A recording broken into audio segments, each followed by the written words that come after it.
this call. So just to reiterate, the views expressed by the panelists are their own, are not endorsed by AIC. Ashna Singh is an assistant professor of law at National Law School of India, University, Bangalore. She teaches public international law, legal methods, and a course that she has designed called Reading Ambedkar on Caste and Law, where she used primary text written by Dr. Ambedkar to analyze statutes, case laws, and the legal system overall. Another speaker, Ms. Mrudula, is a Buddhist and a lawyer based out of Bangalore. She has graduated from Gujarat National Law University, Gandhinagar. She has completed a judicial clerkship at High Court of Karnataka and is currently practicing law with the Alternative Law Forum, Bangalore. She is also Karnataka State Representative of Buddhist Fraternity Council, which helped organize the Ashoka Ambedkar Dhammayatra, carrying statue of Emperor Ashoka from Kerala to Maharashtra across 6 southern Indian states. We have Surendra Kumar, who completed his master's LLM from SOAS University of London as British Chevening scholar specializing in international law and human rights. He graduated from Dr. Ram Manohar Lohia National Law University, Lucknow, with distinction. He holds the degree of Master of Philosophy in International Legal Studies from JNU, Delhi. He has also been judged for the international rounds of the prize Media Law Moot Court competition at the University of Oxford and Northeast Europe rounds of Prize Media Laws Moot Court competition in Kyiv from 21st to 23rd December 2016. We have Professor Vivek Kumar, who actually doesn't need introduction, but just for the sake of completeness, Professor Vivek is a professor of Sociology, Ambedkar Chair at JNU. He is a visiting professor at Columbia University, New York, and Humboldt University of Berlin, Germany. And recently added, who is not the part of the flyer, is Dr. B. Rais Muhammad, who embraced Islam to annihilate caste. His erstwhile name is Ravichandran Bathran, and I'm sorry if I'm pronouncing it wrong. He is a founder of Dalit Camera and did his postdoc in area of sanitation. With that, I will hand over to Ashna. Ashna, you may want to share and take it from here. Suri is going first. Okay. Yeah. Hi, am I audible? Yes. Okay. Ashna, have you shared the PPT? Sir is sharing. Sir.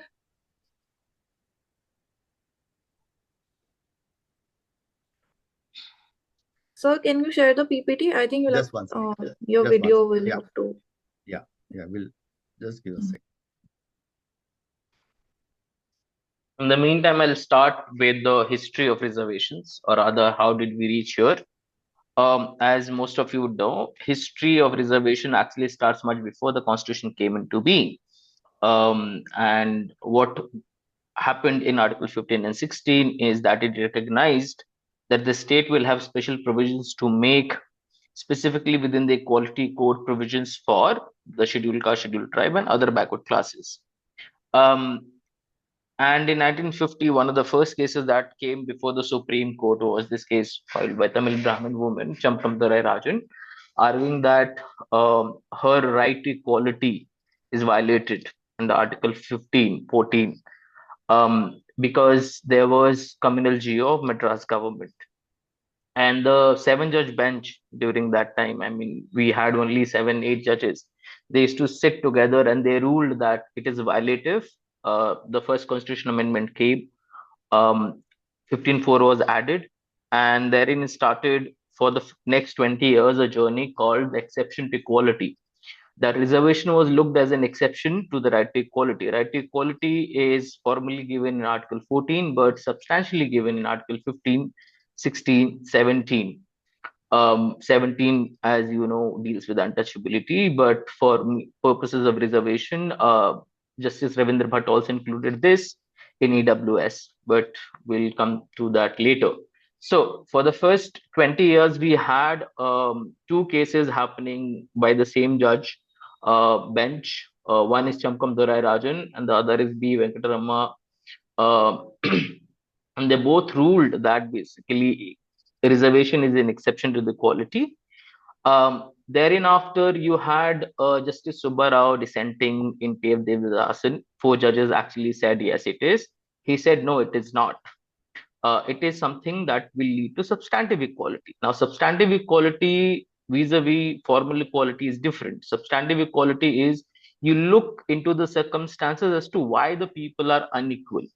Formal equality basically deals that everyone should be treated equally.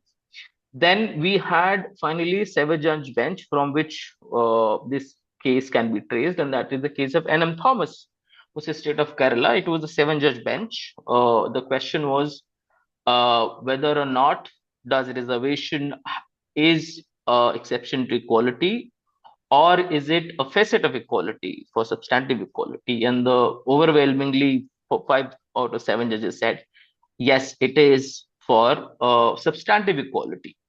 But we know this 50% rule that is being said again and again, that the reservation will not exceed 50%. That is where sub-categorization actually comes from. So in 1960s, you had a Gowda committee in Mysore, state of Mysore, and you basically, except the Brahmins, you had reservation.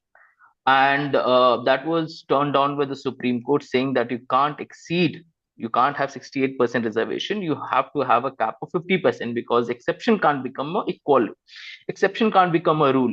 So that is how we struck at 50%. And this was the first case wherein the question of sub-classification arose, because the state had divided the categories into backward and more backward. But it was also ruled unconstitutional because this was only on the sole basis of caste, which was held that you can't consider caste as the only criteria for making categorization. Then we come to Indra Sahni, from which we have also from which we'll turn to this judgment. Indra Sahni, you had office memorandum by VP Singh, which basically said that you should give preference to the poorer of the SEBC, that is socially economically backward classes, colloquially known as other backward classes. And all the judges basically upheld that you can divide the backward and more backward. The only question which also is concerning today is, did it also allow a sub-categorization within a scheduled caste and scheduled tribe? Now, that question is what led to Chinaya. In Chinaya, in 2005, they said, no, you cannot, because Indira Sahni was only confined to OBCs and not to scheduled castes and scheduled tribes who are deemed to be constitutionally backward. There is no question of interrogating their backwardness. But this is where an interesting shift happens as to why the reservations are there in the first place. The reservations are there for two reasons. One is for giving substantive equality. Secondly, is giving effective representation. And what has happened after Chinaya is that you had in 2020 another 5-judge bench saying that it should be reconsidered. That was then referred to 7-judge bench, and they have given a decision by 6:1 that sub-categorization is allowed. And on your screen, you have the picture of the people who have said in majority that yes, it is perfectly fine and permissible. But before we move into sub-categorization, I think it is also important to remember the articles. It's Article 14, which basically establishes formal equality, 1516. Then we have Article 341 and 342. Now, these are presidential lists, which basically can only be amended by the parliament. The executive has no role. So government cannot do anything except it has to mostly it comes as a recommendation from a commission established under Article 338 that particular caste have to be accorded a scheduled caste or scheduled tribe status. A scheduled caste and scheduled tribes are also defined in Article 367, which is one article before your Article 368, which is amendment. With that, I think, Ashna, we can move to the judgment, or do you want me to tell something more about the judgment itself? No, I can go next. Okay.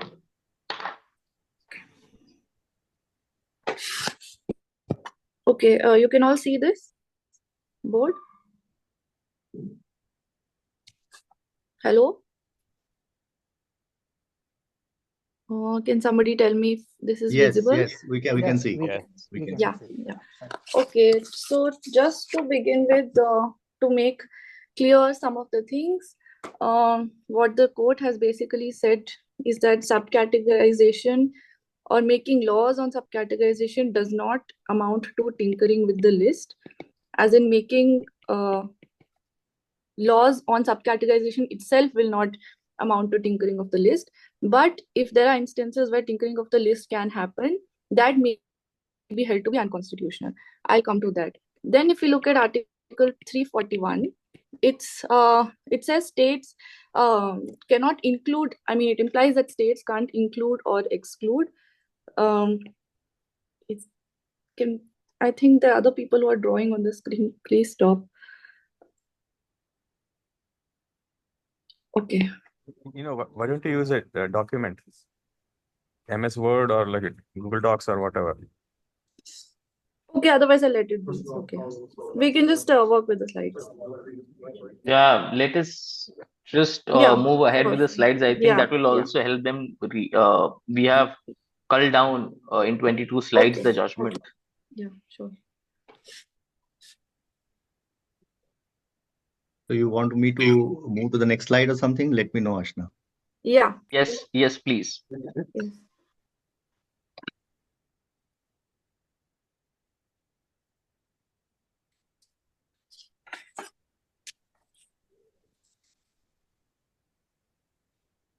Okay, next one.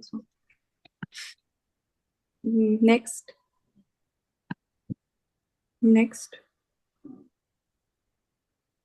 Next one. Yeah. Okay. So I'll just focus on the main points. First being whether subclassification is permissible amongst the scheduled castes. So we have to understand that it's not just about Article 341, but 341 also has to be read in light of Article 14 of the Constitution, where the jurisprudence says that equality is not equal to sameness, or something that you might have heard before, that equals have to be treated equally and unequals have to be treated unequally. Equals have to be treated equally. So Article 14 jurisprudence also talks about equality of results, opportunities, and equality of treatment. So this jurisprudence is also applicable to Article 341. So Article 341 and 14 are read harmoniously to say that there are unequals amongst equals within the 341 list, or we can't just assume that automatically 341 list is consisting of equals only. So there are unequals among them as well.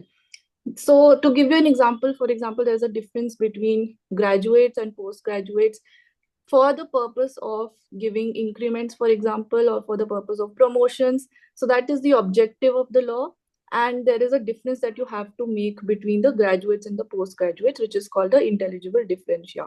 And this differentia has to have a nexus with the objective. Similarly, the classification is between backward and more backward. That is the intelligible differentia.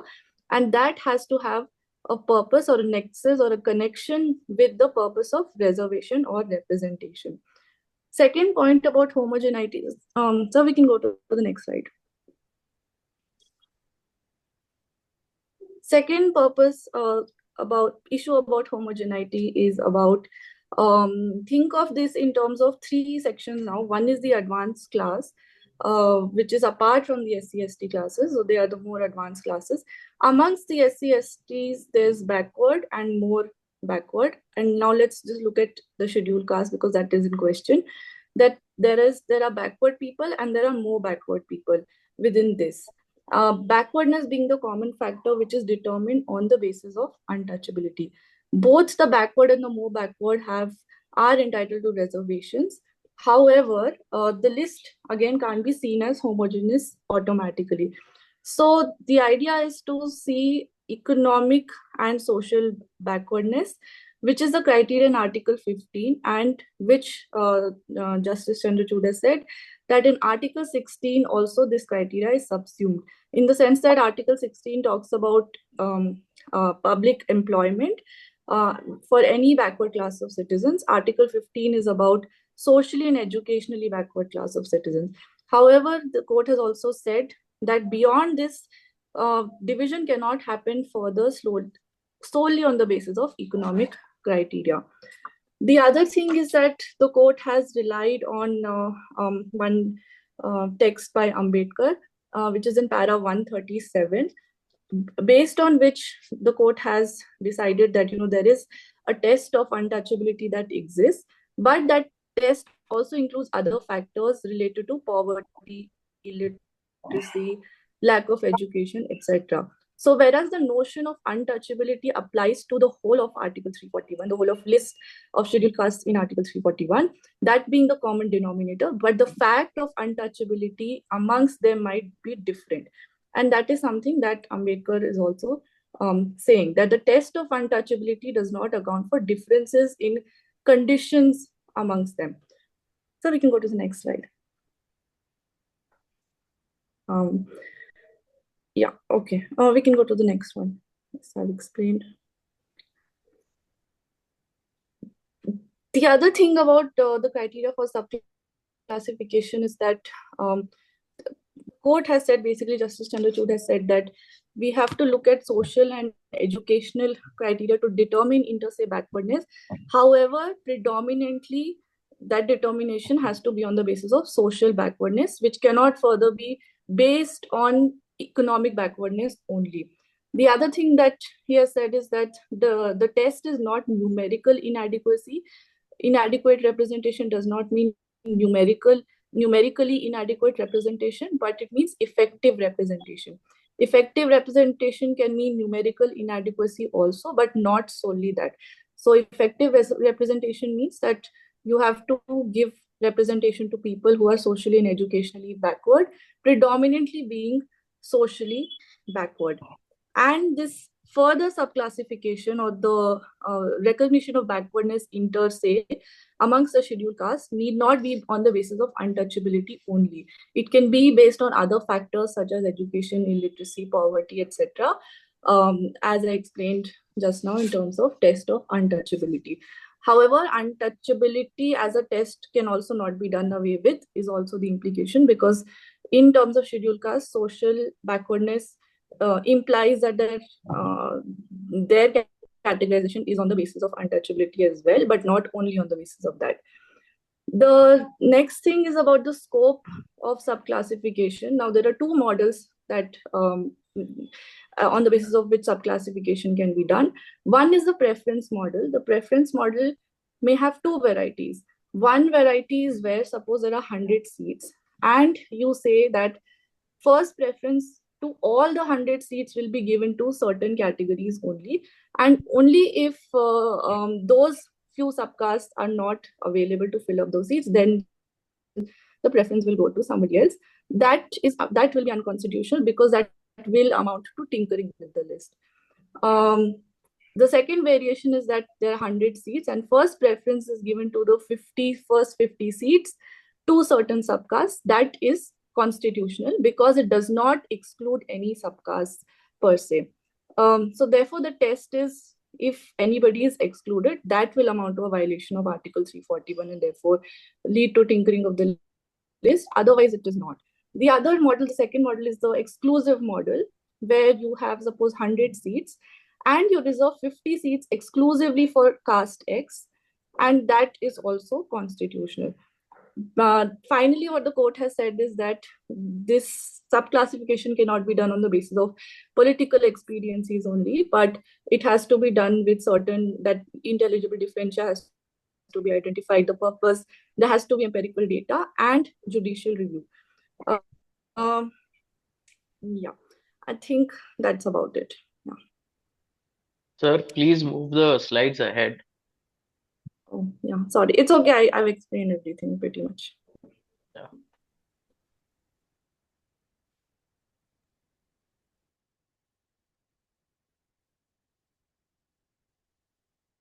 Mrudula is going to add now. Yes, sir, can you please move the slides ahead a little more to Justice Gawai's judgment. Next. Yeah, thank you. So I'll be dealing with Justice Gawai's and Justice Bela Trivedi's dissent. Justice Gawai's concurring judgment and Justice Trivedi's dissent. So Justice Gawai has written like a 280-page separate concurring opinion, concurring with the Chief Justice, of course. But he has like a slight additions to that and a little bit of creativity as well. So I will it's worthwhile to take a look at that. So first of all, he cites a lot. He basically relies on a lot of 70s jurisprudence on reservations. So a lot of that has its own fair share of limitations as well as like new ideas as well, such as the creamy layer. Not new, but like ideas like creamy layer, which have like not really been critically thought through in today's time and today's needs of the community. So starting with 1 second. Yeah. So he has opined that basically the same thing that Justice DYC has held, that E.V. Chinnaya's decision must be overruled on the ground that it doesn't conform to the Indra Sawhney's judgment on subclassification, and that subclassification is therefore valid and constitutionally valid. Right. So next slide, please. And apart from that, he's also held that creamy layer is something that needs to be applicable to the scheduled caste and scheduled tribe communities as well. But the criteria for application of creamy layer can be different from that of OBCs. So that's his ultimate take. Sir, one slide before, please. Yeah. So and the grounds that he culls out, like why subclassification, for example, needs to be applicable to the SCSTs is very interesting, because he says that under Article 341, scheduled castes don't really get reservation. They're just identified, right? And this is a very like dangerous thing, because he says that later on, like reservation for scheduled caste is only provided under like Article 16 4, and they come under the backward classes. So when Indra Sawhney judgment basically says that all backward like it's discussing about backward classes, right? They're not but they especially in terms of subclassification.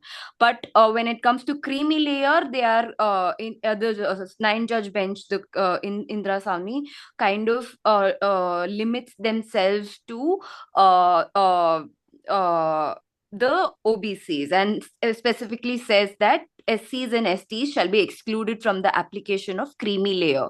But they don't do that for subclassification itself, is what Justice Gawai points out. And he mentions that there are 2 paragraphs in which Justice Jeevan Reddy makes different, he doesn't specify SCSTs in one of the paras, and the other para he does mention them. So that means he's demarcating between creamy layer and subclassification. So while subclassification, he's on that ground, he's holding, Justice Gawai is holding that subclassification is permissible even for he doesn't see why it cannot be applicable to scheduled castes and scheduled tribes, whereas creamy layer or the means test need not be applied to SCs and STs, as it's been explicitly avoided by the judges in Indra Sawhney.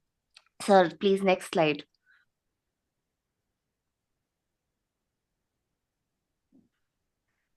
Yeah, thank you. So that's one important point he makes. And apart from that, he also says that, one second. Yeah, so apart from that, he just holds that um, even though they're all a class within 341, they don't have the similar experiences of untouchability, and they're also in varying degrees of like social and economic backwardness, and therefore those classes of, or those castes that have advanced more or less within the reservation framework must sort of like be like less preferred, and those who have lost out on the benefits of reservation for over a longer period of time should be preferred, and the preferences should be made based on empirical data. That's what he says, and this is where he's in agreement with, at least Justice DYC is in agreement with him. To the extent that based on empirical data, subclassification is permissible, right? So next slide. Thank you. Yeah. So to contrast that, Justice Bella Trivedi's dissent, which is interesting, says that Article 341, which basically identifies and sort of marks out who the scheduled castes are going to be. They're basically different tribes, races, people coming together and forming one class, right?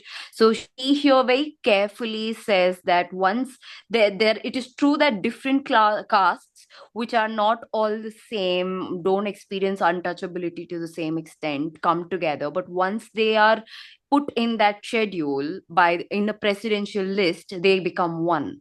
So thereafter, any subclassification on any ground becomes an act of tinkering with the presidential list. She's very, very clear on this, right? And she says that under the guise of providing reservation, or on the pretext of social justice, the state cannot be permitted to modify the list under 341. Only the parliament has the power to do that. So anything that this judgment is enabling to do would be unconstitutional in her opinion. So next slide, please. Because it is called the exercise of colorable legislative powers. Basically, you're trying to do something which you're not directly empowered to do through the constitution. And her major points, analysis, major elements of dissent are these.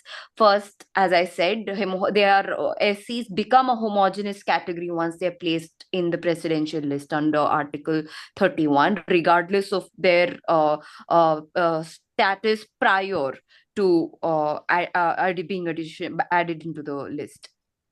Yeah, we'll be sharing the PPT. And the next thing is that their names and evolutionary history before that doesn't matter. All right, once they're in the list, they're all one, and they're placed equally, and they're a constitutional list, and that's what she says. Next is the E.V. Chinnaya's decision cannot be the decision basically rejecting subclassification as constitutional, and I mean or denying it the validity or constitutional validity of subclassification.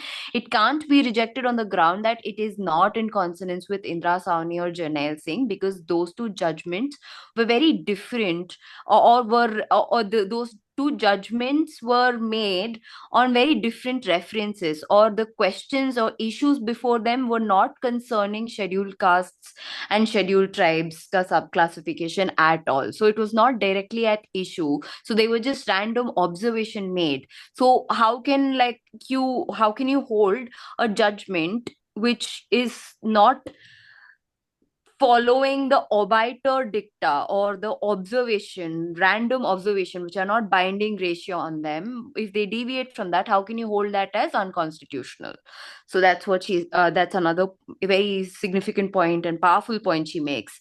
And the next is that States do not have the power to subclassify or tinker with the presidential list. It's only the parliament under Article 341 that can do that. So by this act of permitting this under Article 16, it's basically you're indirectly allowing states to do what they're not constitutionally permitted to, or directly permitted to. And under Article 142, that is the judicial review, or the wide range of powers that the Supreme Court has, it cannot be used to supplant substantive law. So already there is a legal procedure to be followed when you have to make subclassification or any other such modifications in the scheduled caste list. But while you're doing it through the exercise of these powers conferred on the Supreme Court, and that is also not like a very good practice, or a legal practice, is what she holds. So this is her the crux of her dissent, which is very interesting. So yeah, that's my bit. Thank you. I think we can move ahead with the rest of the Yes. slides. Yes, Ashna will be doing Justice Yeah. Pankaj Mittal's. We Yeah. can go to the next slide. Just to tie up like one loose end that I was referring to about Article 341, what Mrudula just said, that doing anything with 341 will amount to tinkering. But DYC makes a distinguished argument in the sense that doing anything and everything will not amount to tinkering. That has to be tested, right? And the other thing is that Parliament has the power to vary 341, but vary with respect to what? With respect to inclusion and exclusion. And that power, anyway, the states will not have the power to include or exclude. Therefore, they cannot vary it in that sense, in the sense of Article 341. Moving on to Pankaj Mittal's judgment, which is mostly by way of observations, actually, and not binding for any of the future decisions or policies made on reservation. So he says merit is the basis for an ideal form of society, referring to the old idea of equality, that reservations are an exception to equality. He makes statements like depressed classes were simply poor and downtrodden, therefore sort of giving this caste blind kind of an observation that they were just poor people and they were called as depressed classes, and that caste has nothing to do with it as such. Reservations as being burdensome on the legal system, on society, they disturb the peace in society. People keep protesting either for it or against it. Those are the things he said. Then he's also questioning the government's use of caste as the basis for affirmative action, and sort of insinuating that it's only affirmative action should be on the basis of economic criteria only. Then he uses Gita, Ramayana, etc. to proclaim that there was no caste in ancient Bharat. Bharat particularly uses the ancient India, that is Bharat, and trying to also give a sense of some kind of colonialization that has happened, and that caste seems to be some kind of a colonial construct.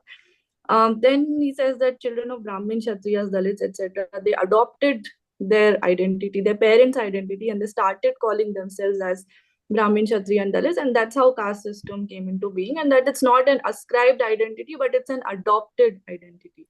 So next slide, please. And then he says that, post-independence, our country moved into a casteless society, but not the constitution. Almost kind of saying that caste impurity has tainted the pure constitution, that we are basically casteless, and the origin of caste is essentially amongst the scheduled castes. And therefore, it's because of them and it's because of their problem of caste that we have to sort of account for it. Then he says that reservation is an appeasement measure, and it's basically, leading to we are lagging behind in terms of national progress. And he says any other solution that we propose is seen as anti-Dalit. Any other proposal, as in on the basis of affirmative action, to be on the basis of economic criteria, for example. And he also says that backwardness is a vested interest, and this reservation is sort of just perpetuating vested interest. Mind you, he's not referring to subclassification here. He's just generally referring to the idea of reservation as being all of these things, that it disturbs peace and that it's appeasement, etc., etc. And he says that reservations make us a second-class country, refers to Nani Palkhiwala and Nehru statements to substantiate this, and proposes one generation, one reservation, or something on those lines. And this is something that I call as theocratic Harijanology, because he refers to Gandhi and says that Harijans were given the status of God. So, so therefore, where is caste? And I mean, completely ignoring the idea of theology in terms of scheduled castes, their practices as well, and referring to Gita, referring to Ramayana, etc., to make these statements and using extra legal sources of law to arrive at a conclusion which should have been arrived at on the basis of the law only, which is the constitution here. Yeah, that's all. Mrudula, implications? So the next slide. Yes. Last slide.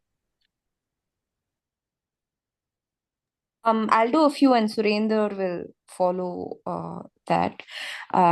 Yeah, so basically the implications of these judgments are many. Like like a few suggestions while we discuss this and criticize or appreciate this judgment, depending on our stances. We need to focus on the fact that reservations in public sector is fast dwindling, and we must sort of like in a kind of put pressure on, or at least demand for reservation and representation in like private sector as well, and then also to restore reservations in public sector, and as well as like extending it to the private sector. So it's important that these two demands are like kept ashore, and that the scheduled castes nevertheless remain united in these demands, and not lose sight of it, because what's the point of getting subclassification when basically when it amounts to nothing and it's minuscule and barely any substantive amount of, like, that's not going to produce any substantive equality anymore, as shown by, say, data so far, like in public sector employment especially. So yeah, and then there's also likelihood of unnecessary litigations that might crop up, because we don't know how different states are going to implement this exercise of sub classification, and some scheduled castes in across especially when you give the power to the states, right? Because when the parliament has a power, like, it's different, it's a centralized way of working, and of course states can give their recommendations and stuff, but it's ultimately the president, the parliament, that makes the decision. But what happens when that power is given to states, and what happens then? What happens to the inter-region differences? Because some castes they are not equally located in various regions, right? So these are all there are a lot of conflicts there that might come up. And yeah, others, I guess, Surendra will take forward. Yeah. Thank you, Mrudula. A few things. One, I think we have to appreciate the judgment for doing a tectonic shift in the jurisprudence. I think the genius of Dr. DYC, to which everyone else agreed, is that he has finally given such a strong, clear, cogent, reasoned argument as to why reservations exist. It is not anti-meritarian. Article 335, which was administration of efficiency, that has been used actually as a sledgehammer against any reservation, especially of scheduled caste and scheduled tribe, with the amendments that are made in Article 14, rather 16, because reservations and promotion that basically you can have, but it will compromise efficiency. He takes them head on. He tells that there is absolutely no idea of merit per se. The idea of merit itself is a social construct, and by basically arguing that the administration of efficiency should actually be inclusive. You cannot have this stereotypical prejudicial opinion that people of certain class and community are anti-meritarian. That is where the tension also lies of Indra Sahani. But I would do a bit more, if it is okay, a bit more socio-political argument, and that is that what happened with EWS, that EWS was erected just before the elections of 2019, and what we saw is consolidation of upper caste votes, which is a commonsensical thing that is all there. CSDS has already discussed that the upper caste, which primarily are 17% of the population, if you read Indra Sahani, they have actually published a whole chart. They overwhelmingly vote, but the scheduled caste, scheduled tribes, and OBCs votes are fractured. Now, uh, they reap benefit of that. But what this, and this is something that is going and being argued again and again, that this will further lead to atomization of the caste. That you look at the caste from only one perspective. The only problem is, and that is something that is discussed extensively by Justice Chandrachud in his opinion, and Justice Gavai has given a much longer opinion on the history and the politics. He says that you have untouchability within the scheduled caste itself. For example, the manual scavengers, the malas, and the madigas. So, what's the way out? The way out is something which the judgment has recommended, and that is you should have a proper empirical data. For that, I think socioeconomic caste census along with the caste census is a thing. It has to be done explicitly all across.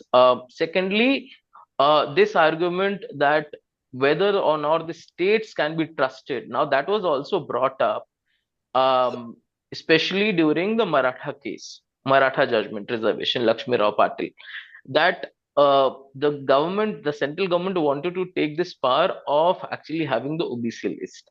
Now, they shot back and they amended it by saying that the states will reserve because only it is only the state units who know its own constituents and who deserve. And that is, I mean, this case actually goes back to 1970s law of Punjab, between Majhabi Sikhs and Valmiki.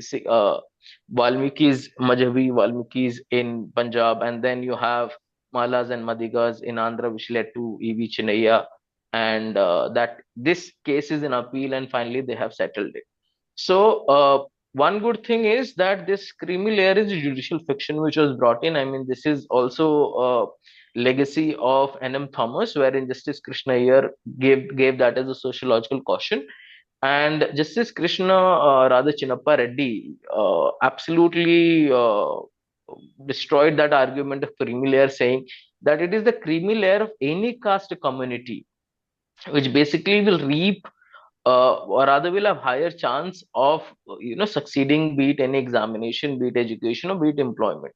So creamy layer should apply to one and all, and this is exactly the recommendation in the third Karnataka Backward Classes Commission. So one more reason why creamy layer was applied to OBC and should not and ever not apply to an extent to SCs and STs, and the government has done the right thing, but they have not taken a stance on subclassification per se, and that is because you do not have uh, the reservation of scheduled caste and scheduled tribe is in proportion to the population. One is with Surendra, regard, Surendra, yes, sir. Surendra, we have two more speakers to cover. Okay, So okay. just So thanks. that is why, unlike OBCs who are around 45 to 50%, you needed creamy layer to have a reservation of 27%. This had no application in scheduled caste and scheduled tribe. Thank you. Thanks, thanks Surendra, thanks Ashna, and thanks Mrudula. Now I'll call upon Professor Vivek Kumar. Sir, Yeah. do you have anything to share, any PPT or some such thing so that I can? No. Okay. I'm happy. Go ahead, sir. Yeah. Thank you so much. And I think, Surendra, Ashna, and others have really, I'm forgetting the third name. Mrudula. Surendra, Ashna, and Mrudula have done wonderful work, because I think it's a very long judgment. And we know that it is 565-page judgment. And therefore, it was a Herculean task for any individual to go through. But for me, it was I come from sociology background, so I'll not be dealing with that, but I will come from a sociological vantage point. So for me, it was very, very astonishing to see that how judgments are written. First of all, 565-page judgment. Uh, uh, Justice Chandrachud and Manoj Mishra write 140 pages. Then Justice Vikram Nath only write 2 pages. Bela Trivedi writes 86 pages. Satish Chandra Sharma 2 pages. And Pankaj Mittal 54 pages. And B.R. Gawai writes 281 pages. I do not know. I think the experts from the law will tell that why was it mandated to do that a Dalit justice, and I'm speaking from a sociological point of view, and that's what the construction of consciousness comes, that why at all he has to take. And when I think I was reading also Bela Trivedi's judgment also, and very beautifully, she wrote a dissent judgment. And when she was writing the dissent judgment, I think she was quoting a judge from US who had given, I think, Justice William O. Douglas of US Supreme Court, who wrote 486 dissenting opinions. And she said that she was quoting, she said that right to dissent is the only thing that makes the life tolerable for a judge of an appellate court. And she goes on, but what I find it that why at all she had to write that? Anybody's guess? I think you, as a law luminaries, you can tell us. But what I like about the judgment, especially when I was reading judgment of Shri D.Y. Chandrachud, I think he was very clear when he tried to differentiate between sub-classification and creamy layer. And he says, and I quote page 20, and he says that sub-classification varies from creamy layer principle, since economic advancement does not offset social discrimination faced by the scheduled castes. Second, while the creamy layer excludes the socially advantaged, it is wrong that creamy layer creates an economically advantaged section. And last but not the least, there is long, but I'm just telling that he says that creamy layer exclusion applied to the individual is different from actually sub-categorization. I think that is the only thing which I can take away from the whole judgment. Now, the problem with me is that the whole judgment has not talked about anything, how the reservation policy has functioned for 74 years after the promulgation of the Indian Constitution. And why I say this, because Justice Pankaj Mittal on page 7, when he was writing, and this is page 516, says most of the time the appointments and the admissions get stuck up for years on the account of litigation. Further, he says, and I quote, this has caused enormous delay in the recruitment process and the vacancies remaining unfilled. Now, this is a very important observation that we have to actually talk about, that when you are talking about creamy layer or when you are talking about the sub-categorization, I think first we have to ascertain with the data. And you see that how these data are given. And really, when Justice Mittal is talking about that an ideal society is based on merit. Is this the way Baba Sahib was trying to argue? Ideal society will be the society based on equality, liberty, and fraternity. And then he says that the empirical data suggests that there are a lot of dropouts. But when he is talking about that how creamy layer is being constituted, experiences will tell. So I think it is good that our friends have called, young friends have tried to argue that Mittal's judgment is a obita dicta rather in terms of observation. Now, therefore, friends, I think my humble submission is that when we are trying to argue, there are three very important aspects which I want to highlight. One, if you take Article 340, that means it was from the very beginning of the Constitution, it was there. But what happened? Its report came only after 40 years. Now, the implementation was not there. And with the labor of the backward classes, they tried to create certain economic strength, and therefore they were penalized.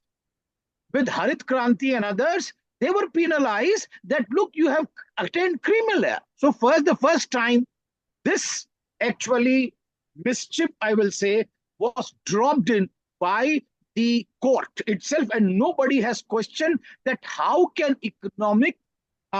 social and educational backwardness be equated with economic affluence? Nobody has tried to argue. The second aspect is I'm reminded of the letter of Pandit Jawaharlal Nehru to his chief minister of 1961, when he raised that I did not like any type of reservation. And he was writing to his chief ministers. Now you can say that who will muster courage to implement reservation when a person like Pandit Jawaharlal Nehru, the stature which he enjoyed at that time, the authority which he had, nobody will be able to implement reservation. And therefore, reservations were never implemented. And that is why we kept on talking about the backlog vacancies.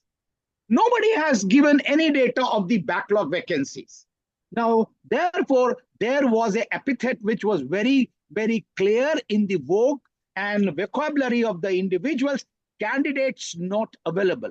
This was till 1970, and there is no one which is ready to talk about that. Now, after that, there was a policy within the government that you have to fulfill the backlog vacancies. But nobody filled that. And what they designed a methodology that after advertising 3 times, they converted it to the main or the general category. Now, after 1980s, the epithet was changed. Candidates, because there was a development, educational development, they said that candidates not found suitable. Now, nobody is. So from my side, I demand that at least a white paper on reservation policy since 1950, at least 1950, because that was the promulgation of the Indian Constitution. Now, this has to be brought in, white paper. How many seats were established by the government, state governments or central government? How many seats were filled and how many seats have been lying vacant? And therefore, I think that the parliament, or you can say there can be a bill on this also, that there should be a white paper. Now, 1990 comes the privatization, and as the earlier speaker have said, that with the privatization, what has happened? All the public sector units are being sold gradually. And one of the glaring example is Air India. What has happened to it and how many jobs are lost? Nobody is talking about. Therefore, I think when the reservation or privatization or globalization has come into existence, at that time, we have a data that there were 10 lakh seats of the scheduled caste which were lying vacant. But what has happened to that? Nobody is ready to actually answer. So I think we need to.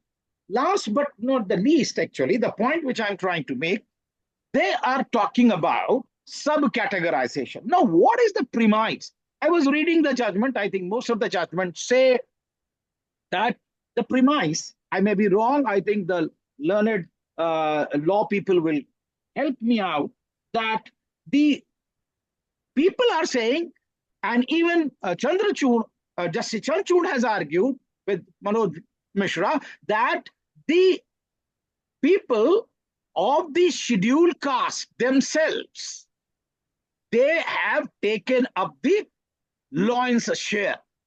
In journal parlance, it is said that some malai khaye ja rahe hain. And this example was also given by Manoj Mittal, IS ka ladka IS ban raha hai.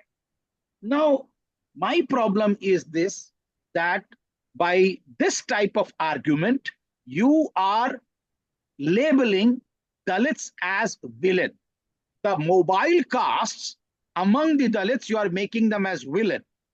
Nobody is saying that how much atrocities they have suffered. You take 7-8 castes across India, Chamars, Mahars, Malas or Madigas, you see that what has happened to them. They are the people who have been at the forefront of the struggle.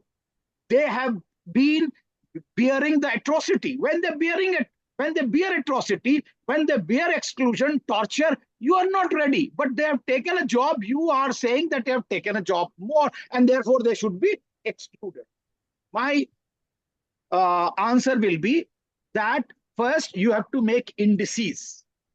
You cannot go on the absolute numbers. You have to talk about the indices. Out of 1 lakh, how many people are represented in services in each caste? If you are ready to make the indices, fine. But let us now come to the other aspect, and that is that if you are saying that Dalits are taking away the resources of their own brethren, that means you are telling them they are the villains. They are the people responsible for the backwardness of their own brethren. I think this is a moral attitude to put an allegation of the Dalit themselves. And therefore, my suggestion, even if you are thinking to bring this sub-categorization, how it has emerged, there is no way that people have said, and even no court has gone that it was a political game that was created by states. And states first started establishing commission. And this commission then actually talked about that, look, there are few backward classes, or the people have been left. But they were not left. Nobody is saying that they were left because they did not get reservation. What about social? And I think Justice Chandrachud quotes A.M. Shah, which I don't like at all, because there are the Baba Saheb Ambedkar has quoted number of incidences where atrocities have been much heinous. But he is talking about that there is untouchability among untouchables. I am saying that if there is untouchability among untouchable, are they sitting in the selection committees? Are they teachers? Are they selectors? Are they institution makers, vice chancellors, or principals? So how can they discriminate? I think that has not been actually talked about. Last point which I want to make is that if you really want to make, I think you can bring a ordinance in the parliament directly that, look, there is in the scheduled caste, there are certain people who have been left behind, and therefore they have to be given certain representation, and therefore we are bringing 5%, 10% sub-categorization, and then they can definitely look at that directly it is coming from the parliament. Why did Baba Saheb argue that it will be, parliament will be the final educator of the list? He did not give this right to the state because they knew that there will be some the caste which are vocal, which are more revolutionary, they will be singled out, and there will be discrimination against those castes. Therefore, I think this judgment is not taking care of at least 4 or 5 things. One, it is silent on the way the reservation has been implemented for 70 years. Second, it is actually silent on that the backwardness of the Dalits is cumulative in nature. It is not economic. The Dalits cannot compete with the people who have thousands years of cultural capital. In one generation, if I have got reservation, I cannot have cumulative cultural capital of thousands of years, which the upper caste has enjoying. And therefore, I think the people who are enjoying thousands of years of cultural capital, they cannot equate it with one generation of reservation, and which is only economic development. So I think we need to evolve the criteria that what is cumulative exclusion and what is the 1,000 years of cultural capital which is enjoyed by the upper caste on the other side. Then and then only I think there can be justice. So I think for doing this, we need to identify implementation, a white paper, second, the cumulative exclusion and the thousands of your culture of the other side. Third, if you want to really make, we can give a sub quota from the parliament with an ordinance, whatever you want to do, give whatever percentage you like. We are not against that. Thank you so much.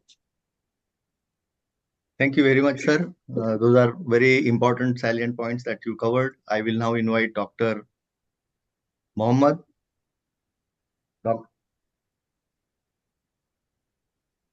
Dr. Rais Mohammed, you there? Yeah, hi. Hi, Uh, please. yeah, thank you so much for inviting me and giving me a space. And should I go with the video? Please. Yeah, so thank you so much for this opportunity. And thank you for the group. And I really appreciate the Ambedkar, that organization. I've been in long touch with this. So I have only the entire argument and the legal perspective what you put is I'll also look into that. I've been very closely observing, and also Professor Vivek Kumar's argument. And thank you, sir, for that. It was really what you said was true, and all I do not disagree to any of those remarks which you have made. The only thing what I'm arguing is my stand is in this judgment. It is historic for me. The simple reason is the judgment talks about homogeneity and heterogeneity. And I think we are heterogeneous. SCs, among SCs, there are discriminations, and these discriminations are there, atrocities are there. In Tamil Nadu context, I'm talking about. And in the North Indian context, Robert F. Kennedy's report was published, and Mara Madiga conflict is there. Mala Madiga and Valmiki is nowhere in the picture. And I think they also have a voice. And in the North, Valmikis are opposing the protest, what is happening. They're saying that to implement that. So there is a trend called We Support Sub-categorization. And very sadly, see, I'm not even a professor. I do a septic tank cleaning work. So right now, a Valmiki professor should have spoken about his stand about this.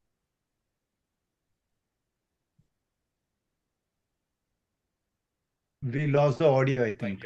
There's hardly any representative for these communities. So this is the academic level.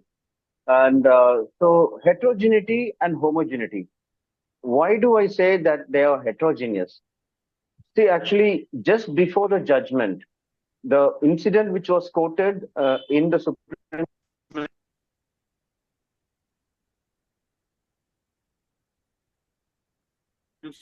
I received calls. So before the judgment, I'll just shortly say, before the judgment, just 7 days before, in the news, only in the news, in English media, it was covered about a Chaklier who was beheaded for marrying a Devendra Kula Velalar SC. So just imagine the violences. I can send you a list of violences which is meted out in Tamil Nadu. And the discrimination is heavy for us, more than the counters or the BCs. Then suddenly don't jump and say, how can you say that is more? See, brother, I live next to Chaklier. I don't live next to a counter. When I live next to a Paraya, every day I meet him. Every day I talk to him. And there, their mother tells, don't join with the Chakriya. He is a sweeper. So therefore, that psychologically it impacts me. And so therefore, this is a psychological problem we are facing. If counters are my atrocity-prone people, but here psychologically, since my birth, 24/7, I'm with them. So every time I see them, my relationship with them is a only brother and sister's relationship, as every Dalit says. I am saying annihilation of caste. Baba Saheb says that it is not that we need brothers relationship to abolish caste. We need daughter and son-in-law, daughter-in-law relationship. I want that relationship from my community, my fellow community. My fellow community is not accepting that. So now I'll come to the legality of this. The subclassification, this is not including any caste. It is not excluding any caste. But what they're saying is social preferences to be given. As the judgment, as people were analyzing it, yes, Valmiki's are scavengers. How many of us have discussed about the scavengers? It is in this anti-caste politics, every caste has become their own caste membership. They have thrown Baba Saheb away, ideology. Baba Saheb said that I was born as a Hindu, I will not die as a Hindu. That is his last statement, actually. But after so much of trying, struggling what he did, he sacrificed his entire life for that. But I don't know how many Dalits are following that. But Dalits have taken up this annihilation of caste text and said that every time that we read, you need to read annihilation of caste. So annihilation of caste was written for Janpak Total Mandal, a Hindu audience. It was not written for the Mahas or Chamas or Malas or Madhyas. But we have to read and we have to see whether those kinds of discriminations are there. Certainly, it is more than that discrimination Baba Saheb quoted, what is there for them and us. So in that case, I'm saying this judgment is turning the table. As Professor Vivek Kumar says that it is making us a villain. So whether it is a villain or not, on the ground, sir, you go and see what is happening. It is, and nobody's talking, sir. When a Chaklier is murdered, brothers, you should know, when a Chaklier is murdered, not a progressive people come. We are already political people are very numerically, not that I don't go for numbers. Very few organizations are there, and they don't have any education. They don't have any mobilization. Some they are not even. They most of them are sanitation workers. Some when a massacre like that, when his head is chopped, there is no any movement to represent that. It should have been represented by the same Dalit movement, right? Like BCK should have represented it, but they haven't represented it. The case which was referred in that article, VCK's member were involved in it, and VCK leader went and said that let us compromise. He went stage to stage and said that all of who, if you are my brother, don't subscribe to Dalit Murasu, a press which was like Dalit Voice. It was supported by Ramvilas Paswan initial stage, and due to the ideology they left, and that is a Buddhist kind of a ideology that editor has. So therefore, in simple terms, I would like to say, I'm not going into legal aspect. This discussion should have focused more whether there is some discrimination for there. Professor Vivek Kumar says, sir should say that whether there is, no sir, I'm not pointing out him because I respect our professors. As it's a closed door meeting, I think I have my some right I have things. So I'm saying that, sir, there is Mara Madhya movement is at each campus, no sir. How many of us try to address that? I'm talking about university space itself. Aren't we divided? When Rohit Vemla movement happened, we all come and join. But still Mala Madhyas are there. Then even in JNU, there is a movement. In ESW, there is a movement. So there is everywhere, there is a division of Mala Madhya. And we are not trying to, when subclassification comes, again, you're not trying to negotiate. What are you trying to do? Again, you're suppressing your voice because you are political. Now tell me, Mahar, who are the Paraya from Tirumavalavan, a political party he has. He says he's representing all Dalits, then he's not representing our voice. Our organizations protesting. Then there is this Chamar leaders are there, and Mahar leaders are there, and then there is Mayavati is there. Tell me one Valmiki leader is there. Why can't he go negotiate with them? Why can't he? Because you are not ready. You are not ready to negotiate. Because when an atrocity happens, you should have gone to that village and said that, hey, he's my brother, he can marry, or what is your problem, or we are disassociating with you. This is not the case. What is happening on the ground? What is happening in the ground is if a good paraya is going and saying that opposing and supporting the Chakriyar, he is being, I forgot all English after my 2 years of work. He is kept away from that entire community. Nobody talks to him. Parayas are not talking. One progressive person come, you just see, if you somebody, even if you maybe Chamar, Mahar, anybody, you come openly, go to a field and tell me one village in this country where we have brother-sister, daughter-in-law, son-in-law relationship. But I can show you heterogeneity everywhere. Why are you acting like we are all one? We are all one. Baba Sahib fought for every one of us. And we are also fighting not based on our caste ideology. We have come here to annihilate our caste. We are standing with the annihilation of caste ideology. In that caste, nobody's standing. Everybody's standing as a chamar. Everybody's standing as a paraya. Everybody's standing as a mala. So that is the point I would like to highlight. And for me, this judgment, whether it is a failure or it is a success, I don't matter. But the discussion here, it has opened a Pandora box, and it will be a history. People have to represent. Dalit study should address this atrocities, what is happening among the Dalits. Tell me one Dalit professor has given a fellowship to Dalits to study the atrocity what happened among the Dalits. So in that case, I stand in that way. But I respect all of them, and please don't misunderstand the way I argue. I may not be very polite sometimes, but thank you for that. Thank you, brother. But we need brother-sister, not brother-sister relationship, daughter-in-law, son-in-law relationship. Thank you, Dr. Rais Mohammed, for bringing another perspective in the whole debate.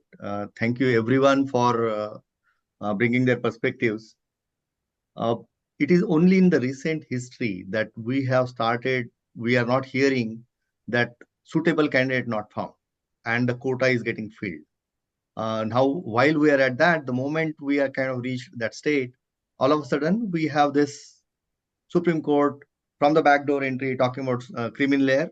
Of course, it's just a talk. Thankfully, it's not the operational part of judgment. And then they're also, of course, talking about the sub-categorization and so on. If this leads to not fulfilling the quota fully, we'll all be at loss. Having said that, what Dr. B. Rais Mohammed has said, that we also need to look internally. Are there brothers and sisters who are not getting represented among us? We really need to kind of look at a little deep. We, of course, talk about atrocities and so on. Even among the Dalits, there are atrocities, as Dr. Mohammed has said. When Brahmins oppose reservation, they talk about reservations divide the country or the society. When we are opposing sub-categorization, we need to check whether we are also falling in the same trap. But at the same time, minimize your lecture, brother, so we can spend time on question answer. Yeah. So question answers, feel free, sir. No, I just one actually response which I think Dalit Camera Aris wrote actually raised. I think I want to just make one point and I'll stop, if you allow me. Please, sir. I was just saying that, look, we are not opposed to sub-categorization. That's my point. I am, for one, is not opposed to sub-categorization. The only thing which I'm trying to say that if the court judgment is putting us as villain, we are saying that the parliament is free to make a ordinance that whatever percentage they deem fit that should be given to the people who have been left behind or they have not availed reservation, they can be given.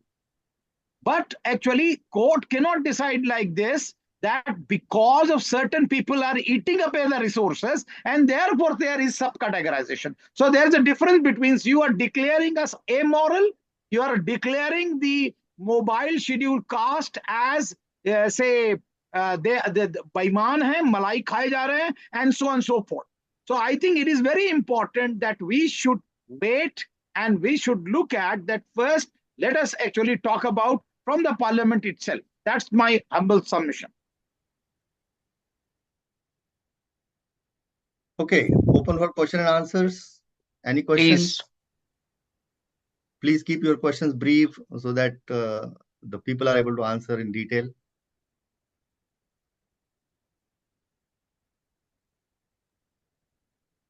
I've been responding to some in the chat box, but please go ahead. Can I, Anil?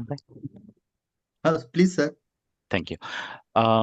So this is for requesting Professor Vivek ji to help us understand um, the kind of judgments that we are getting from higher judiciary that have impact on SC/ST population, and the effect of nepotism and lack of SC/ST representation in higher judiciary.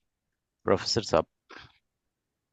Yeah, I think you are very correct, actually, that's what the representation is all about.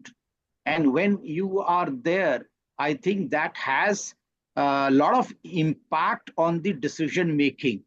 And that is where we see that liaison officers office came, but they are only one. But wherever actually Dalits are vocal, they really make conscious to the people, because it is always said.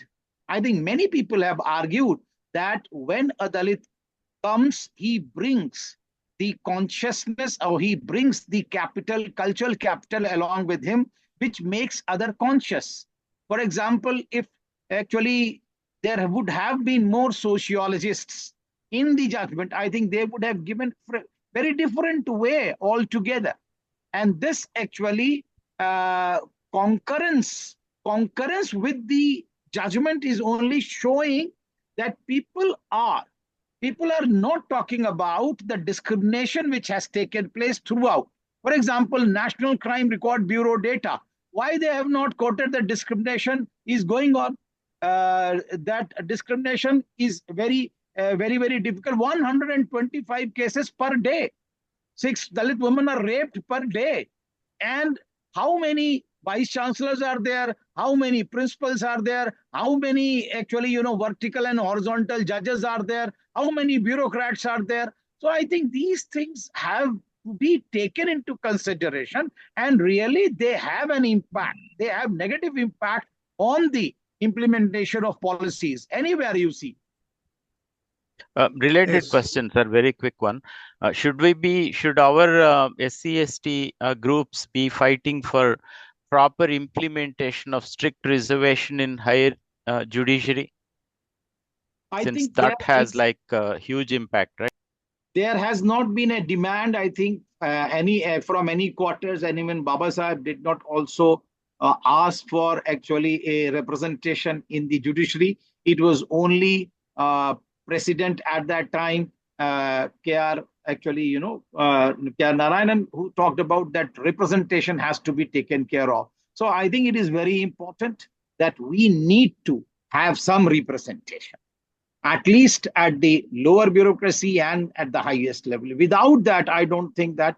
But bureaucracy does not mean that you should have a person who cannot speak or there is no spine. I think there has to be effective representation. Thank you, sir. Dr. Mohan Kamble, go ahead and unmute and ask. Yes, sir. I'm Dr. Mohan Kamble from Nagpur, Maharashtra. I'm listening this particular discussion, that is marathoners, from previous 1 hour. I'm very much delighted to be a part of it. In my view, this sub-categorization came in force only after the Mandal Commission. That is one thing. So I don't want to discuss all those things because already that has been discussed. Now, to restrict these particular decisions, which is a useful or harmful. If it is harmful, sub-categorization is definitely harmful. Now there are only two ways to restrict or check this particular verdict. One is to approach to our scheduled caste, scheduled tribe member of parliament and ask them to bring enactment in the parliament. That is one thing. So that the total verdict will be set aside. Secondly is to file a review petition. What is your opinion, Professor Vivek Kumar? I think review petition is there, and now it will be going to, I think, 11-member bench, because I think there is a 9-member bench that Indra Shani and my friend from law will be definitely saying something, Surendra and others. But what I feel, for my little knowledge, that it will go to 11-member bench, because you have to turn down the verdict, which is basically from 7-member bench, but it has a reference of Indira Sahani, which was a 9-member bench. So we need to go there. But I think Parliament, when I was reading the Indian Solicitor General, Attorney General, even Kapil Sibal, they had all supported. So government has, what I have read, that government is not in favor of stopping, because we know that Pala Madiga thing, when it started in say in Andhra, when undivided Andhra, I think there was actually support from the Prime Minister Modi also, and he said that yes, division will be there. So I think government is not for stopping it, but I think if there is some level of determination, then and then only I think there can be an ordinance. Going to court again will take time, and I think again there will be subversion of the decision. So for me, bringing of an enactment in the parliament is a better option. Yeah, that's what actually I think. That's what my opinion is. Thank you. Sudipto, you had raised your hand. If you are still there. Okay. Yeah, Sudipto is there. Sudipto, go ahead. No, I just wanted to bring attention to the fact that when we talk about this subclassification thing, I'm speaking as a journalist, having observed these kind of fractures in the Dalit community for several decades. This fracture has existed.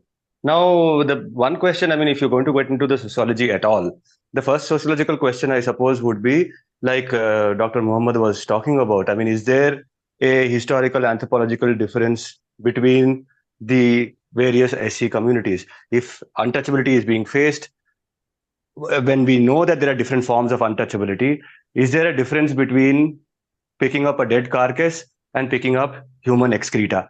Or is there a difference between working in a field, and is there a difference between that and picking up excreta? Because we know that when we talk about graded inequality and things like that, there are, in the gradation of purity, there are some of those stars which are the absolute impure. In that absolute impure, is it the ritual function of a community? Those kind of questions are definitely important sociologically, I feel.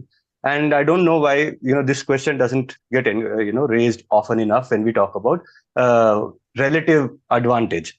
That is one thing. Secondly, also on the national stage, whoever we have seen emerging as leaders, political leaders from the Dalit community, it is an empirical reality that a majority of them do come from whichever is the more politically advanced or sociologically advanced community in that particular state. We don't know of a single Matang or Mang leader from Maharashtra who we can refer to at the national level.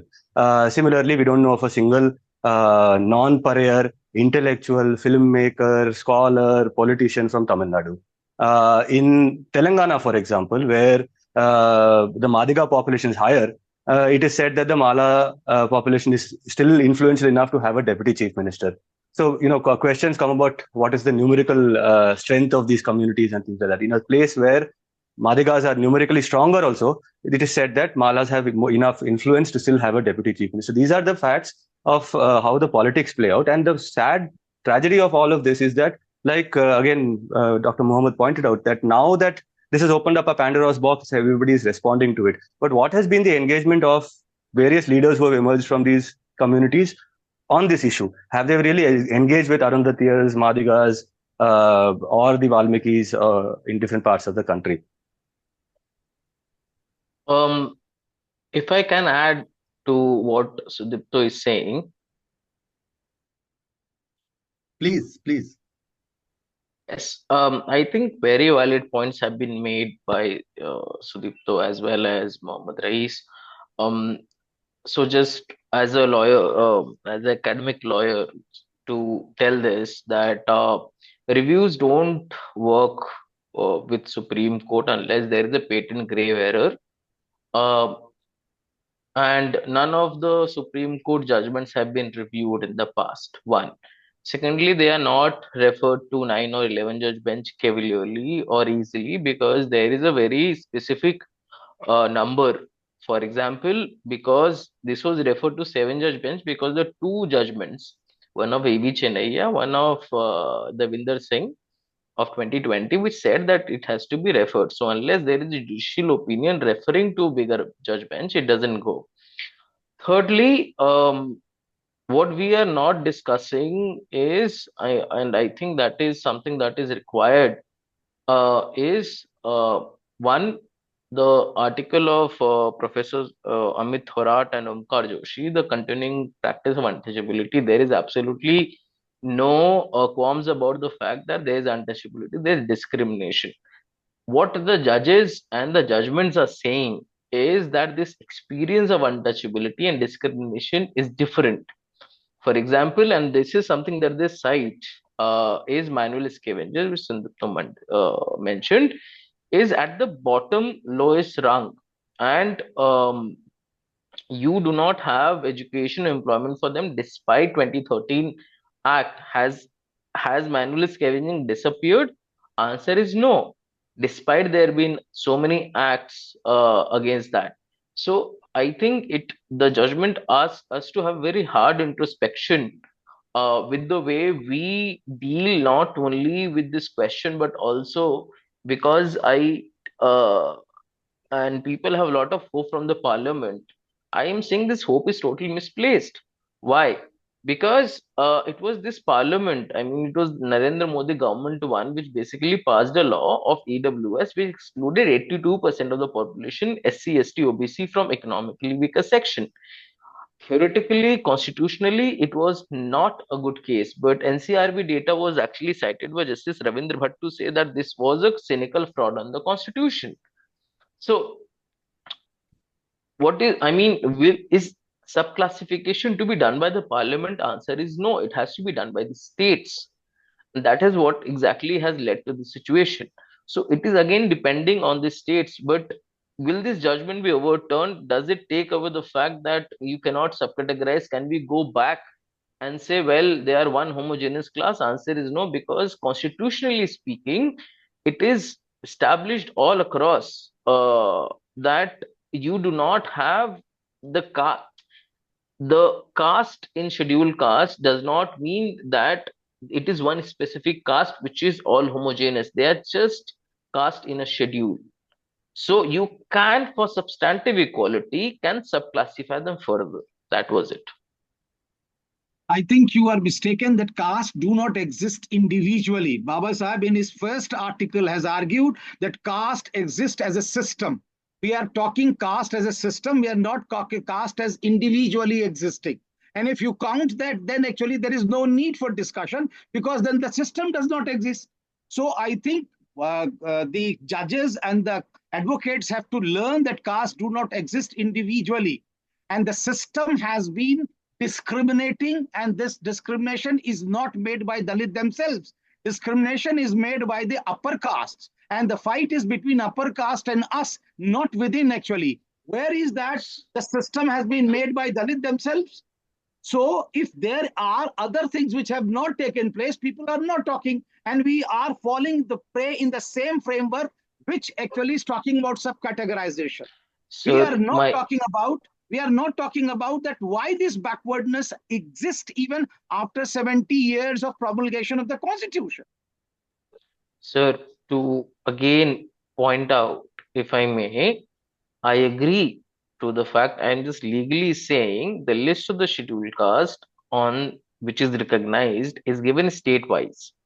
There is no central list per se, consolidated parliamentary list of scheduled caste. So what I'm trying to argue, it is not the state, but it has to be ratified by the parliament, because parliament represents people. People represent actually there. They are the highest body, and that's why it goes there.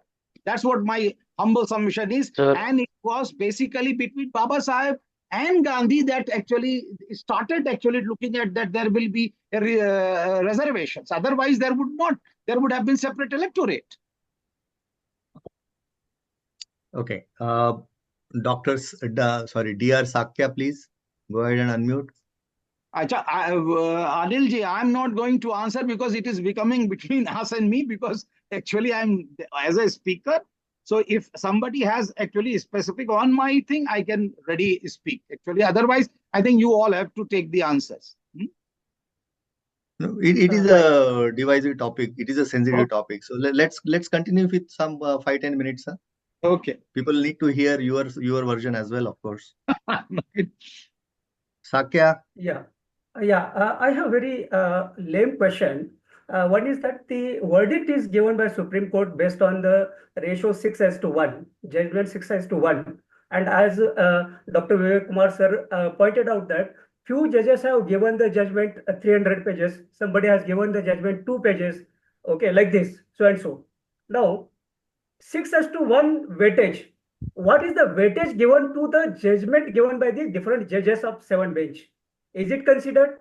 If it is not considered, then is it illegal to take it as it is 6:1 as a numerical method, methodology? I think Surendra will be in a great position to answer. I'll answer that. Yeah. Sakya ji, so what happens normally is that when for 3 days the arguments happened, okay? After 3 days, they reserve the judgment. Normally, what happens is that out of these 7 people, 1 or 2 people, or other one person would say, okay, I'll write. And then the person basically circulates that opinion. Others have a choice to actually accept that or write a dissenting opinion. Now, as per Article 145, Clause 3, if there's substantial question of law, interpretation of constitutional law, it has to be decided by minimum 5-judge bench. That is why we have constitution bench of 5 judges. Now, it also gives the right to dissent. Now, what has happened in this case is that, and it seems that originally the judgment was written by Justice DYC, and then there was a concurring opinion written by Justice Gavai. Now, Justice Gavai's opinion has been also referred in Justice DYC's opinion, and he has agreed to that specific point how subclassification should happen. Now, others have, all the other 4 judges have, or rather 3 judges, writing 3 separate concurring opinions, Justice Satish Chandra Mishra, Sharma, your Vikram Nath, and Pankaj Mithal have agreed with DYC and with the creamy layer exclusion of Justice Gavai.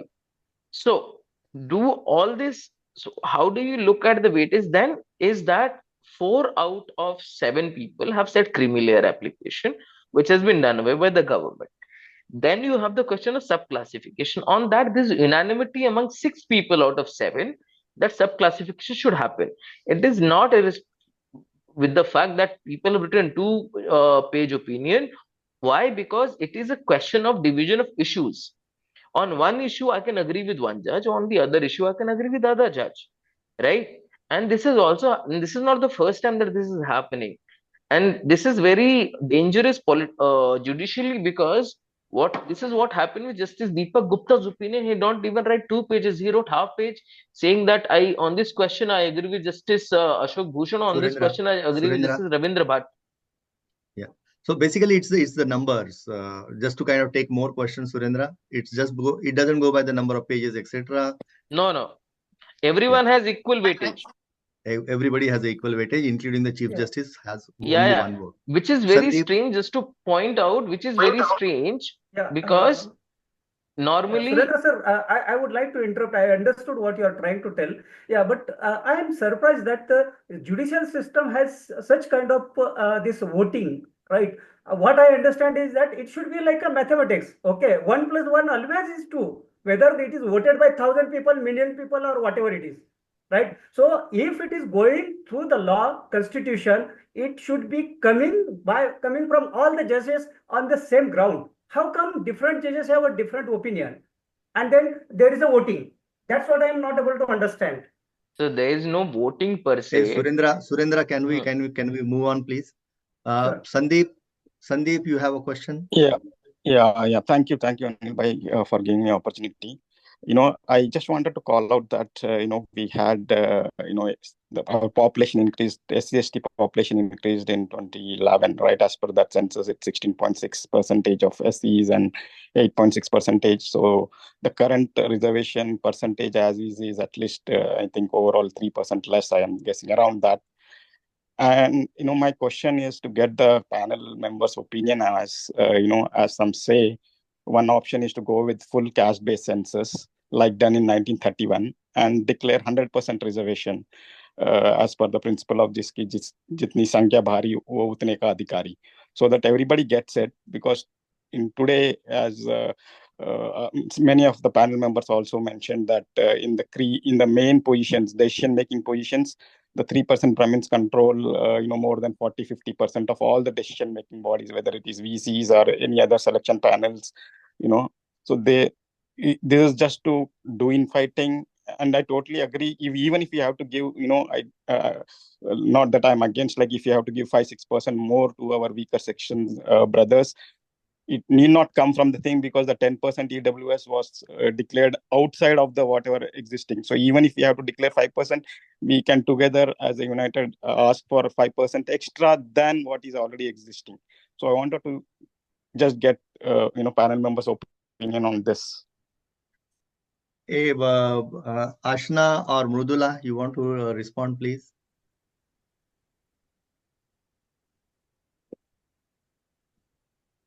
Sorry, I think Sorry can take this question. Yeah. One, I mean, Indira Sahani puts the Brahmin figure around 5%. It is definitely above 3. That is not a question of contestation. You can't have a 100% reservation because that is again not there constitutionally permissible. That is why and that is a ploy which is actually followed. I mean, I can name you one university in Madhya Pradesh, a national university, to get around the reservation. What they did is they basically split the post in one post for each subject of law, which is very rare because no one does that. You basically take people for the law subject. So to get around this idea of reservation, if you split the post into one person, you can't have reservation. So what is the way out? Yes, the only way out is, and that is something that has been going on for some time. What is more, the argument given against caste census is that it is divisive. I mean, what is more divisive in this country than religion? We have religious census. So, and it happens every single time. The problem is that Mandal Commission estimated 52%. They were arguing 52%. Now, Indira Sahani judgment is actually much longer than this one. But then they settled for 27% to actually come within the limit of 50% at 49.5%, 22.5% for scheduled caste, scheduled tribe, 27% for OBC. And one argument or rather something which I am saying again and again, please have a look at EWS judgment, which basically had all the members of your parliament, including scheduled caste and scheduled tribe members, agreeing in that everyone is excluded. That you as a scheduled caste or scheduled tribe member may be poor, but you'll not get economically weaker section quota or 10%. And this was upheld by the Supreme Court, saying that the 50% limitation is only for the backward classes and not for technically upper caste, because it is based erected on EWS, rather weaker economical section, which has nothing to do with social location or social position, which is totally untrue. And that is the dissent of Justice Ravindra Bhatt, who cites the data and tell the most poverty is concentrated in scheduled caste and scheduled tribes particularly. So what is the way out? The way out is that one has to look at the judgment, look at why have they said it, the argument that are being made, and that has to be countered, not with this fact that whether or not discrimination is there. There is no qualms about the fact there is discrimination. There is absolute atrocities happening. But the only way it can be countered is to have a harder look as to why have they allowed it and what will be done, because the northern states are totally divided with the southern states. Chirag Paswan of LJP is the one who is saying that we'll file a review petition along with Ramdas Athavale, who is the Minister for Social Justice.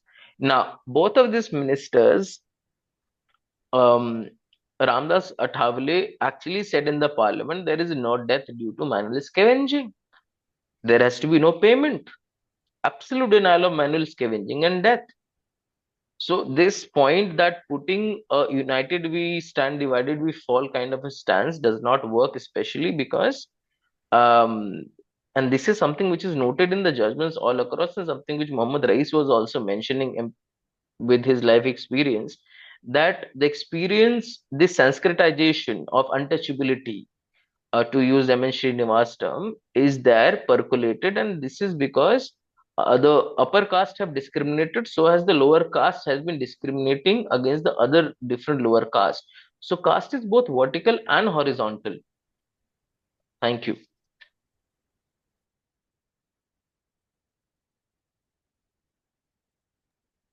Any more Yeah, thank questions? you.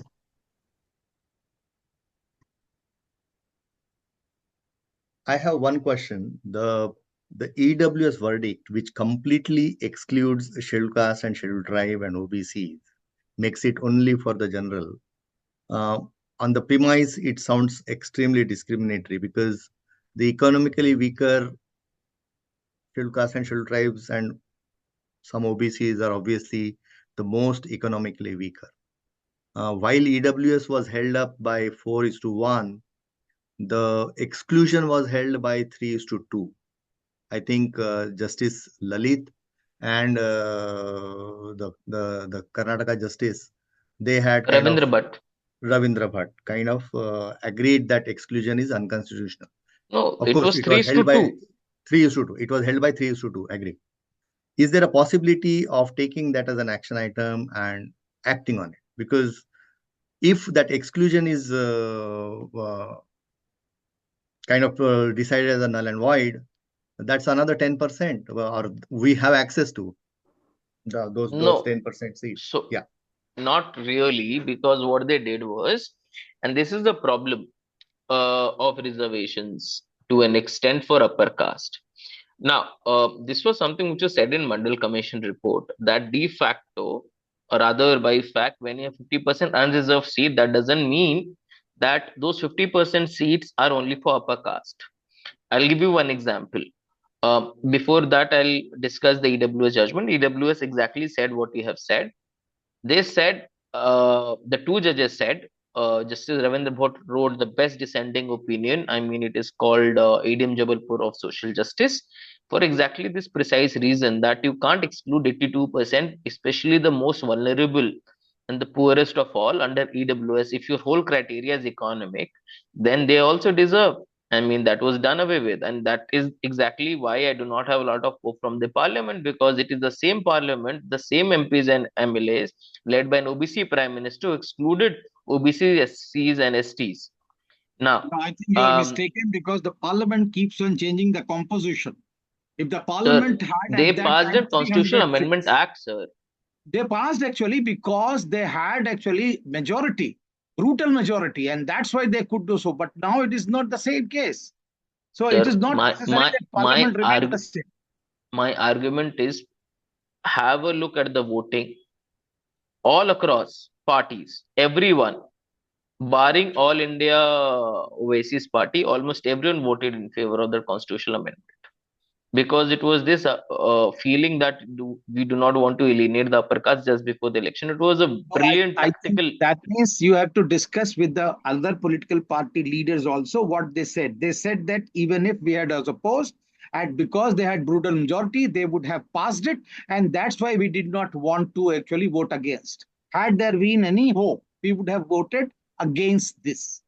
Sir, it is not the that point is not only a voting. The point is that what can be done of EWS? Did it take away from the reserve category? No. They made a genius argument. They said, because 50% is unreserved, we are carving out 10% exclusively for the upper caste. Now, the problem with that is, for example, let's say there is a scheduled caste member who basically tops UPSC, has happened in the past 5 years many a times. Scheduled caste member. the problem is that the philosophy of reservation got changed. It was made a poverty alleviation program, which was not. It was basically a philosophy was how to give representation, and nobody talks about that. Sir, yes. Let's not do back and forth. Let him finish, and then you can kind of add, sir. Sorry, I lost track what I was saying. We are I on agree. EWS. Yes, I agree with Vivek, sir. I mean, this is exactly what Jeevan Reddy, Justice Jeevan Reddy says, that reservation is not for poverty alleviation. You have different programs for that. That is what exactly was done. I was on the question of MRCs. Now, let's say, assumingly, IAS officer son, who is also scheduled caste member, also tops IAS examination as a scheduled caste member. He is not actually considered against the reserved seat. He is actually termed as MRC, meritorious reserved candidate, and he actually moves to general. Now, the that is my bigger argument against creamy layer, because if you do not allow, and that is where I agree with Vivek sir, that one generation, two generation of taking benefit will not do, or will not undo 2000 years of systematic operation. So when you had people from scheduled caste, scheduled tribe, OBC topping from 2015 to 2019 every single year in OBC, that sent a shockwave in terms of the fact that how can reserve candidates member actually top. But if you look carefully behind who is the family, you will find that this is exactly what the general caste category slash upper caste has been. Let me take the case of Kanish Kataria. His father is an IS officer. He topped the examination. He is a graduate of IIT Bombay. He took the mathematics as an optional. Tina Dabi is another case. Her sister also became an IS officer. They both are gazetted government officers. That is exactly the argument which is being made by Justice D.Y. Chandrachud, that merit is just not confined to only one particular caste, that is upper caste. And he has also said very categorically that this castelessness is a privilege of only upper caste. So overall, the point which I am trying to make is that we have to kind of engage deeply with the judgment at legal level, political level, sociological level, and anthropological level to make sense as to why did the Supreme Court say so. Because when in 2004, when they passed the EV Chinaya judgment, and if you look at the judgment, Bala Gopal wrote in EPW a brilliant article saying, while not allowing the reservation to be basically subcategorized, they made an argument against the reservation, which is what exactly has been also done by Pankaj Mithal, wherein he has basically given you Varna Guna caste theory, that basically according to Gunas, people were divided, which is absolutely not true, because I read the book of Upinder Singh along with many other books, and we all know that is how fallacious RSS argument that is. I think there are two more people who want to ask or say something. So to Mandel Natul Shinde, please. Atul, please go ahead. Please be brief. We are kind of double the time that we had allocated. So be quick, precise. Sure, thank you. So real quick, I did not get opportunity to download and go through the 565 pages. Has anyone here has gone through the judgment copy of Yes, I 565? have. I'll send you. If yes, yeah. My question is there any data which I have a question which I already put it there in the chat. Is there any data representation in that judgment? No. This is my pre-question. Or No, the judgment is just based on the philosophy and their own thought process. Thank you. There is no data as far as representation is concerned. No, irrespective of representation, whether the growth status economically, socially, politically, whatsoever, that this is the data and the reservation was, introduced, and this is where the SC/STs were, and this is where now. So this is why we are introducing this creamy layer or whatsoever, because May I? I was just saying that actually that's what I was saying, that there is no issue discussed on the implementation and quality of representation of the Dalits in the judgment. Yeah, somebody was, Ashna, you were... Ashna, go ahead. No, for the purpose of the judgment, so the court has said that it is only on the basis of data that subclassification can be done, and also data exists in many parts of the country. I think states can rely on that, and they have relied on that to make laws on subclassification in the past. So, but the question that you raise is also important, that we need data across the board. But the question here is just about the data amongst the scheduled castes, and for that data is there and also needs to be presented before implementing any subclassification. And that's where I think they are very clever, because when they were trying to give a judgment on reservation in promotion, they asked that we want qualitative data from these states, and therefore they denied actually reservations in So promotion. that is what I'm saying. The whole hypocrisy is that when it came to EWS judge quota, they did not ask for any data. Yeah. They apparently relied on, and that is also bigger hypocrisy of creamy layer, that the red line of 8 lakh rupees where OBCs get excluded, they got included. Sudipto, yeah. So, one minute. So the answer of my question is, in the 565 judgment copy, there is no substantial data, right? Yeah. Okay.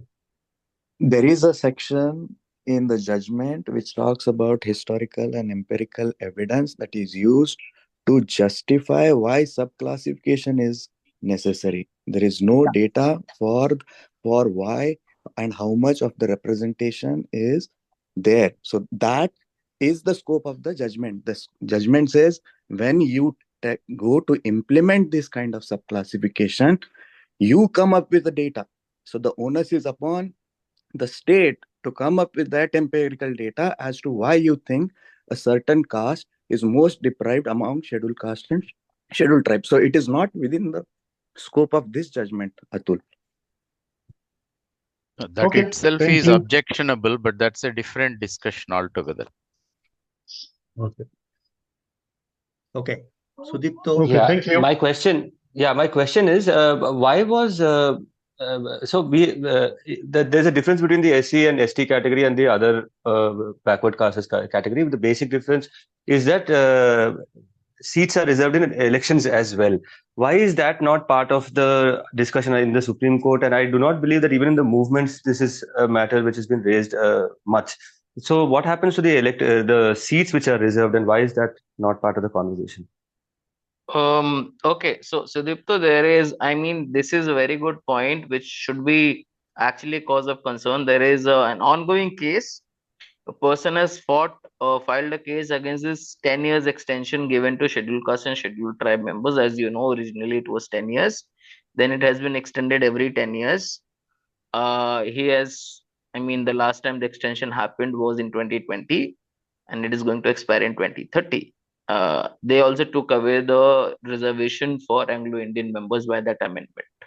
So it is actually an ongoing case, and we have to be vigilant, because you may never know. Honestly, the Supreme Court can say that, this is what kind of elections that we had. We had a member winning from a non-reserved seat, a reserved member, right? But that was also true for Bihar, one more person who won from an unreserved seat as a reserve candidate. But it took us very different kind of democracy altogether to reach this point. But will we have representation and effective representation of scheduled castes and scheduled tribes without reservations in the parliament, state legislative assembly? Answer is absolutely no. But this is another threat that is actually looming large over reservation person. That is the point. Bela Trivedi, who was discussed by Mrudula, very interesting woman about dissent and telling state decisis and so on and so forth. She was in majority. She was actually arguing that we should do away with political reservation EWS judgment. So, but Surendra, from my side, actually, I want to add, Sudipto, I think, the political masters are very clever. They know the reserve constituencies. the numerical strength of scheduled castes are not more than 20-25%. So most of the time, the election or the winning candidate is nothing but that's what Baba Saheb argued, that only stooges will be produced and sabotaging the Dalit independent movement and independent leadership. So the opposition leaders are very conscious that look, they can the independent Dalit leadership will never be successful. And that's why they defeated Baba Saheb Ambedkar. So they know that whosoever, the saap bhi mar jayega, lathi bhi nahi tutegi, they will be given representation also. And actually they will not be too representative. Sir ये token Sir, representation का actually, काम करते हैं.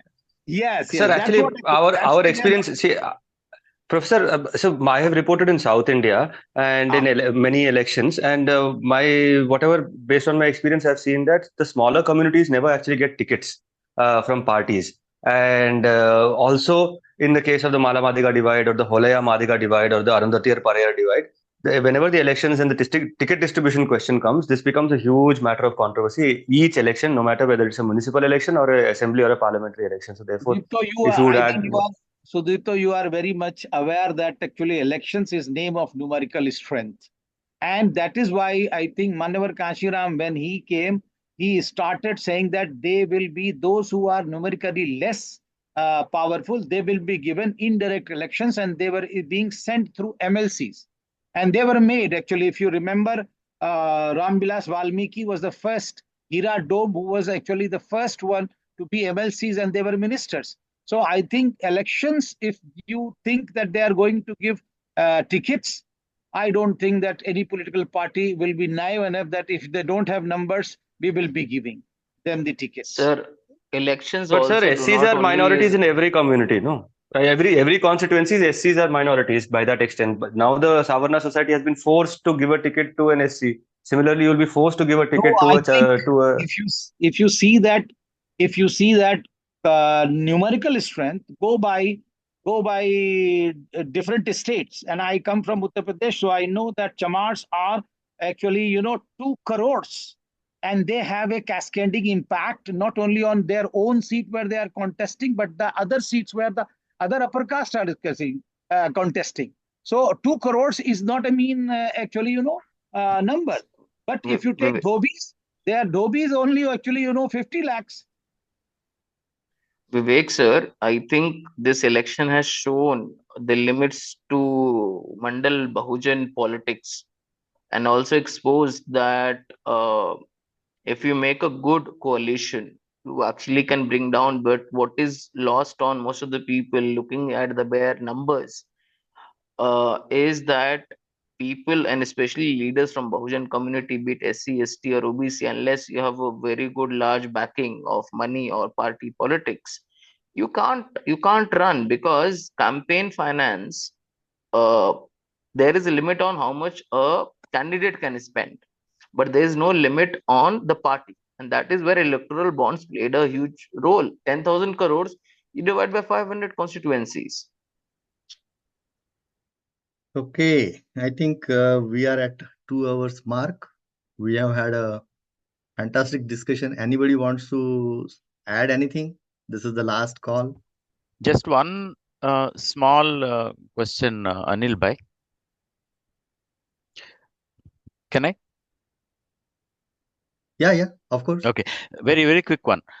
So in the current case, the prayer, the actual case was not about scheduled tribes, and it was not about creamy layer, and these justices added those two components. No. Right. Go ahead. I just want to it know. was Like it was so the sub-classification of both scheduled caste and scheduled tribe. Creamy layer was not a question which was before the court. It was not argued, but it was dealt in by Justice Gavai, and others basically joined the chorus. The 3 other judges, that creamy layer exclusion should happen. Government has said it will not happen, which is a good move. But as I'm saying, and that has happened, you have had people, I mean, that is another thing which is used against reserve candidate, that the upper caste savarnas cannot look at a lower caste fellow being a bit even well off. I mean, I'll not get there, but to answer your question, was there a question of creamy layer in the judgment argued? No, it was just in the judgment of Justice Gavai, to which other three agreed, and it was anyway by 4:7. So it was an obiter. It was just a random observation, which was not at all binding. But what is binding thing by six people, and where they all six agree, is Surinder, that when they're Surinder, when I was reading, if you say that the first line of the judgment says that the matter before the court is to decide the sub-classification among scheduled castes for reservation. And Yeah. yes, and there is no mention of scheduled tribe. Scheduled tribes. Yeah. So I think that there was that the first line is only scheduled caste for reservation. If you read again and again, that is what actually every judge starts with, that first line. The matter before the court is this. Scheduled tribe was not mentioned. Sir, I Would think the we can reason, take it. would Take the it. reason for that, would the reason for that be the exact case that has come in front of the court? The court is deciding upon the case of Punjabs and others versus Davinder and others. So then when it comes to that, the classification is happening about scheduled caste in Valmiki's and Mazhabi Sikhs. So then the court talks about that. But when it talks about article, then it has to take into consideration scheduled caste, scheduled tribes. Then it refers to OBCs for reference. And so that's how I interpret going about that line. So let's consider this as a takeaway, so we can debate later on. Thank you, Anil bhai. Thank you. Thank you, everyone. I think yes, we still have scheduled 47 tribes were people. not discussed because that is not a sub-classification that was done. I agree, but scheduled caste, yes. Thank you so much, sir. Thank you, Anil sir, for having me here, and especially thanks to Ashna for getting me here. Thank you, the panelists. Thank you, the audience. Thank you, Ashna, Mrudula, Surendra, and Dr. B. Muhammad. Thank you, everyone, and thank you, the audience. It has been very interactive. It's a great learning experience. And I thanks actually for Anilji, and I thank all the young actually scholars to give us a very, very insightful short, summary of the 565. I think you have done a lot of work, so you have to be congratulated. I think let's clap for them. Thank you so much. Thank you, folks. Thank you. Thank you, sir. Thank you, sir. Thank you for all. Thank you. Thank you. Thank you. Bye-bye.